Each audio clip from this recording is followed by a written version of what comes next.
for our youth, what do you think are the most important things when it comes to helping people with mental health issues? And for Ms. Keisha, what do you think is an important thing for adults to know when it comes to helping youth with mental health issues? The most important thing for the adults to know when helping a youth is, again, meet them at their needs. You might not be the person, I'm the parent, but that doesn't mean that I'm the person who can help them. And so we have to be willing to step out the way in order to get our children the help that they need. Right.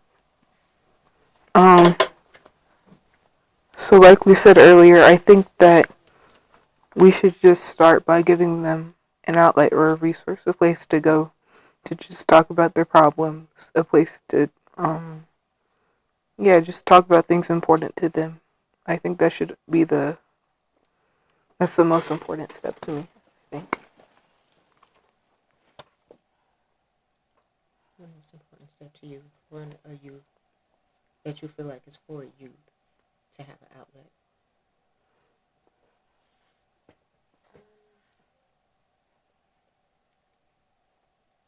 Should we go to Keyshawn to come back to me? Sorry, what was the question? What's the most important step that you think it is for you to have an outlet? I think for starters, we got to start talking of like destigmatize mental health in general. That's a great start because even I'll even say like even with my brothers, we be going through a lot of things that we don't even talk amongst each other. Rarely me and my brother would talk. Me and my little brother would talk sometimes. We talk about stuff for hours about life, about how everything's went, but we don't really talk about how we specifically feel, specifically how we feel, how that made us feel, and how like if we're going through something. Sometimes like we together and we know we could come to each other, but we still go through those battles alone. So I feel like it's more of opening the door for that in general too, because I don't know why it's just I don't know we just don't really talk like that about the hard hitting stuff. So opening the door I think is a great step. Right. And just building off that, I agree with everything what everyone said so far. I think the conversation around mental health is a long one, and I think one that we're still developing as a people, as Black people, as a culture. And I think, like Keyshawn said, like you guys are all saying, finding the right avenue to approach that conversation is the best part. And I just want to thank you all for being here today, for being vulnerable, for sharing your perspectives, not only from the adult perspective. Thank you, Miss Keisha, for just being vulnerable and bringing your wisdom and your knowledge and your grace here today, but also to our youth for being open about a conversation that isn't really talked a lot around youth, or if it is talked about, it's not taken very seriously. I want to thank everyone who's watching and have a good night. Make sure you have these conversations, engage in them, and watch out for youth and make sure that the conversation of mental health and suicide is not one that continues to be taboo. Thank you.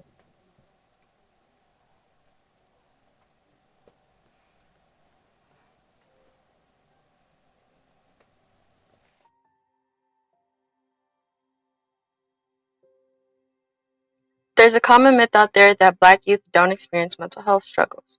But the truth is, even very young children can show early signs of mental health issues. These problems can be a mix of biological and social factors. Did you know that half of all mental disorders show up between the age of 14 and three-quarters start before age 24? Unfortunately, only half of the kids and teens who need help actually get it. Early support is key to helping them grow up strong and healthy. But what happens when those struggles go unnoticed or untreated? It can lead to even bigger myths that hurt rather than help. Another myth is that suicide is just an impulsive act for action. In reality, most people who die by suicide or think about it don't actually want to die. They just want to escape a situation that feels unbearable. Suicide is often the result of rehearsals that go too far. These are cries for help, not acts of attention seeking. Recognizing this can save lives. So let's break these myths together. Recognize the signs, listen, and take action. Because mental health matters at every age in every community.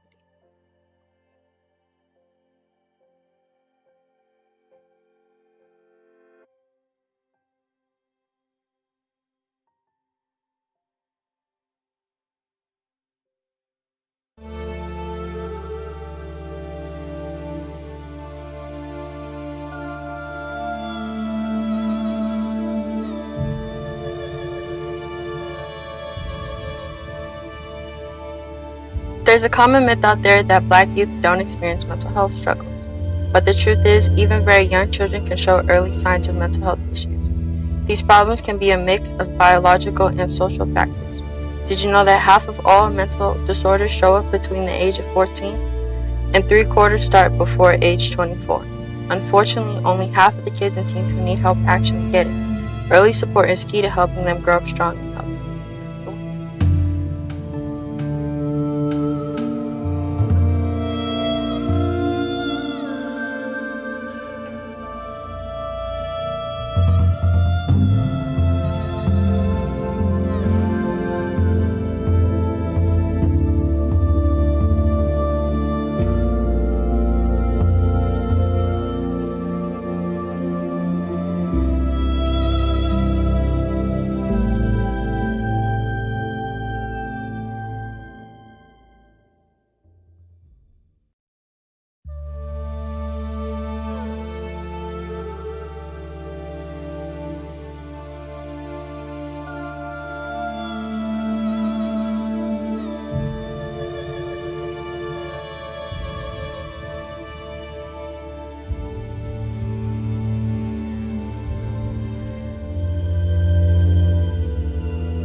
Major public health issue that affects not only victims, but also their families, witnesses, perpetrators, and their communities.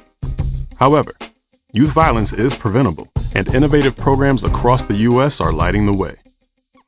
CDC's National Centers of Excellence in Youth Violence Prevention, or YVPCs, are academic community collaborations that advance the science and practice of youth violence prevention. Working together with communities, YVPCs develop, implement, and evaluate strategies to prevent violence and create protective family and community environments. Understanding that there is no single solution to youth violence, YVPCs apply comprehensive prevention approaches that address multiple risk and protective factors that support families, empower youth to choose safe, healthy behaviors, connect youth to caring adults and activities, and build healthier, safer communities. With positive results throughout the country, YVPCs are leading the way to reducing violence and creating safe, stable, nurturing communities for all youth to thrive. To learn more, visit www.cdc.gov/violence-prevention/YVPC.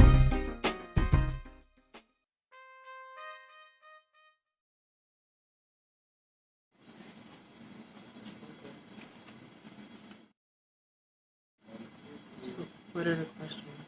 Welcome back.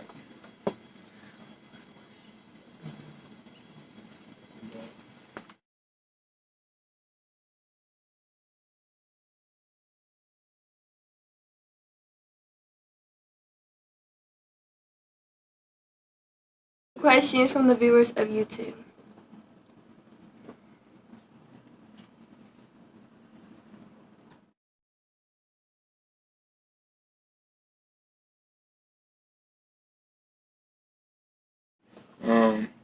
What city? Police said the video's still playing on her side.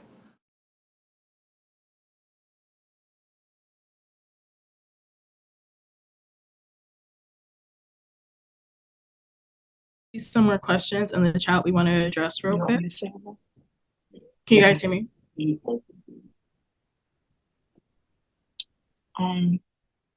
RSYS says, what is the name of our group? Youth Advisory Council.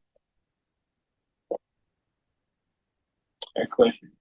RSYS says, we're asked, how do we help our kids? This is alarming.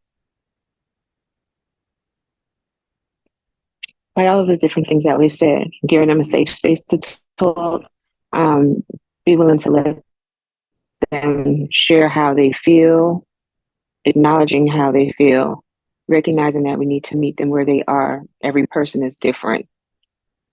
So it's a bunch of everything that we said is a ball of how we have to recognize and help each child differently, independently.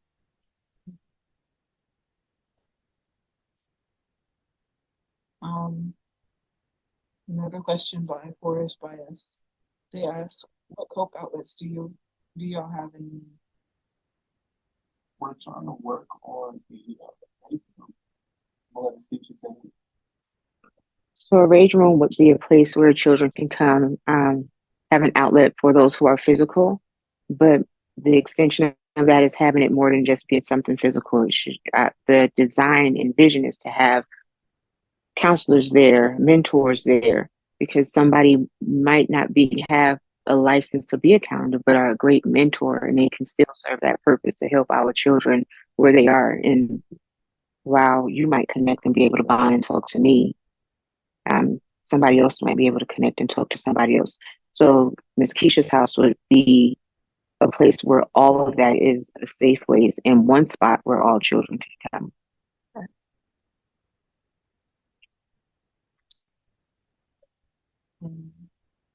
That most of the these can do to cope to have an outlet. Like what Miss Keisha and Keisha just like going to a rage, but also sports or clubs can be something that mommies can go to. It's like it's also like because we were just like one solution. Me personally, if I'm going through something, I don't like shut down and like get sad. I get mad. So it's like there's some people express themselves in different ways. So it's whatever works specifically for you. Some people might like therapy. Oh, what's going on? Oh. Speak. Thank you. Some people might like do therapy. Some people might. Wait, are we on? Mm-hmm. Some people, my fault. Some people might do therapy. Some people might, have different avenues. Some people might, go out and run and sprint and stuff. It really depends on what type of person that you are. You got to find your niche, really. Find what makes you happy and do it. And one thing I always advocate is um, some people will drain their battery till they are on E to feel you gotta have you a you day. Sometimes you gotta take out the time and just really focus on you. Do what makes you happy. Right, like a mental health day. Hmm.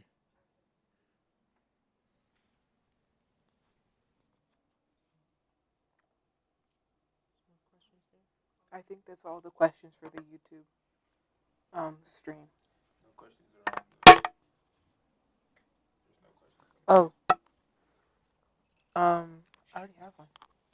Paper Rock Scissors says or asks, mental health for Black youth is a concern. What are issues y'all wish y'all could do without? Sorry, what are issues that That we wish we could do do without, without? like that, like we wish that we didn't have, basically. Yeah, I thought that. Yeah. Issues that we didn't have. Yeah, like without. Um, I think if you guys don't mind me no, starting, go crazy. I think that like while it's important and it's essential, it's like a basic part like of our lives. I think that school can be a big stressor for us. Like if you have good grades, then you're stressing to like keep those good grades up, and if you have bad grades, you're stressing because you have bad grades, and it can be like it's always on the back of your mind. And then at school, you also have your peers, like what we were saying earlier with peer pressure. And I think there's a plethora of things that have to do with school that can be stressors for youth. And like, while we can't really take youth away because we need education, I think like that's definitely an issue that we could like do without. Paper rock scissors asks, I want my kid to get in contact with you all. What is your contact information? You could look us up on Youth Advisory Council on Facebook. Also, you could hit up our boss, Kim Grayson, at KIGR Kimberly.Grayson, Colorado edu, Colorado.edu. Kimberly.Grayson, Colorado edu. Um, yeah, one thing that I wanted to answer the prior question, one thing that I've seen that's real concerning in the black community as far as our young men is this. I wouldn't say pressure. It's like trying to show out or like try to make a name for themselves or whatever. It'll be like minuscule things that could be really resolved, and this is prevalent more so in the younger generations in the younger age groups. I see it with my little brother's group all the time. You know, just the littlest things gets blown up, and now they want to fight or now they want to shoot, and and I think that's one thing that we could definitely do without.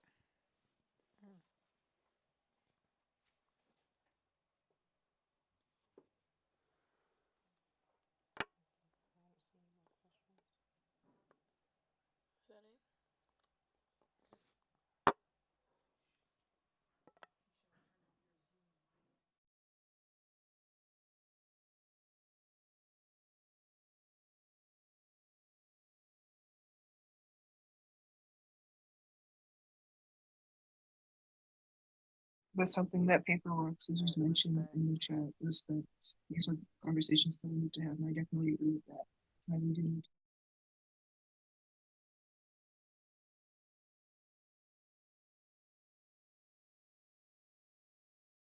The most, they're at schools and recreation centers. So the schools and recreation centers need to open their doors.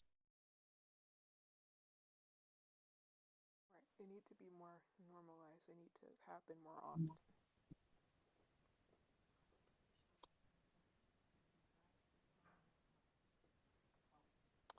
Thank you guys for coming to watch this. We'll be back the same time at the end of next month. Thank you.